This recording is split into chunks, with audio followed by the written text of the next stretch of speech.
سلیم شہزاد صاحب، یہاں پیراگون آپ بار بار تذکرہ کر رہے ہیں، پیراگون کیا ہے؟ پہلے مجھے یہ بتائیے. جی پیراگون ایک سوسائٹی ہے، پیراگون ایک سوسائٹی ہے جو کہ لاہور میں ہے. اس کے کاغذوں میں مالک تو ندیم ضیاء ہیں اور کیسر امین بٹ ہیں، لیکن ہمیں اسٹرانگ اس کے بارے میں کنوکشن ہے کہ اس کے یہ مالک نہیں ہیں اور وہ کون بے نامی دار ہیں. یہ کسی اور پرسنالٹی کے بے نامی دار ہیں اور وہ غالباً ان کو ہم نے بلایا بھی ہوا ہے اسی وجہ سے. تو آپ کے پاس کوئی پروف ہے؟ آپ نے غالباً اور خیال کا تذکرہ کیا کہ یہ بے نامی دار ہیں، فرنٹ مین ہے، پیچھے کوئی اور ہے، اس کے اوپر کوئی ایویڈنس ہے کہ آپ نے ان کو نوٹس کیا ہے جن صاحب کو؟ آپ کے پاس کوئی شواہد ہیں، ثبوت ہیں کہ ثابت کرتا ہو کہ یہ کمپنی ان کی ملکیت ہے؟ جی آپ کو مطمئن کریں گے، سب کو مطمئن کریں گے اور کورٹ میں یہ دکھائیں گے. یہ چیزیں ہم اس طرح میڈیا پہ تو نہیں دے سکتے، یہ ہم کورٹ میں دیں گے کہ یہ دیکھ لیں کاغذ، یہ دیکھ لیں اسٹیٹمنٹیں اور یہ دیکھ لیں کہ یہ کیا چیز کلیم کر رہے ہیں. تو اگر یہ جو محنت ہے یہ نیب کر رہا ہے، نیب کے آفیسرز کر رہے ہیں، یہ دن رات لگے ہوئے ہیں. آپ نے شہباز شریف صاحب کے دونوں بیٹوں کو بھی نوٹس کیا، وہ کیوں کیا؟ جی ان کو اس لیے کیا کہ جس وقت بھی ہمارا یہ کیس آتا ہے تو ہم اس کے اندر ایسٹس کا کیس بھی سٹارٹ کرتے ہیں.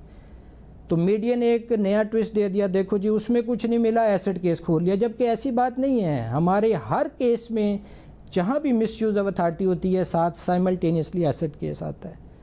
تو ایسٹ کیونکہ بندہ جب مس یوز آف اتھارٹی کرتا ہے تو وہ اس کے ایسٹ ہی بناتا ہے نا.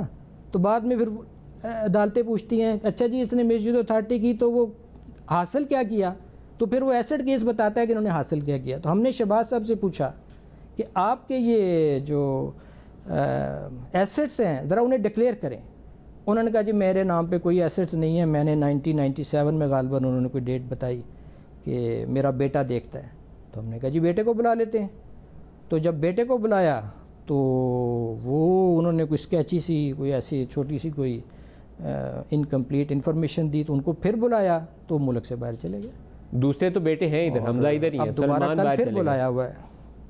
جی کل پھر بلایا ہوا ہے، دونوں بھائیوں کو کل پھر بلایا ہوا ہے. اچھا یہ مس یوز آف اتھارٹی جو ہے بھائیوں کو بلانے کا مقصد، ڈی جی صاحب جو مس یوز آف اتھارٹی شہباز صاحب کے اوپر آپ نے کہا کہ انہوں نے کی، تو اس سے انہوں نے کیا کمایا؟ وہ ایسٹس میں ریفلیکٹ ہونا چاہیے نا، کیا چیز کمائی انہوں نے؟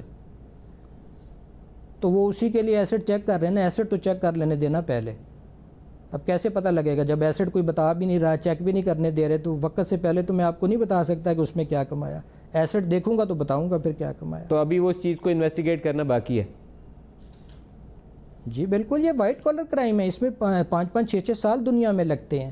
تو آپ ہم سے ایکسپیکٹ کرتے ہیں کہ 5 مہینے کے بعد رزلٹ لے آؤ، اور جو 5 مہینے کے بعد تو کوئی رزلٹ نہیں آئے گا. جو سن ان لا کو گیا نوٹس، وہ علی عمران صاحب جو ہیں، وہ کس عمرے میں گیا؟ علی عمران صاحب کا جو کیس ہے وہ تو ڈیفرنٹ ہے نا. وہ دوسرا کیس ہے جس کے اندر انہوں نے 13 کروڑ روپے لیے ہیں اسے اکرام نویز سے. تو وہ اس سلسلے میں ہم ان کو بلا رہے ہیں. جب ان کو بھی ہم نے بلایا تو وہ بھی ملک سے باہر چلے گئے.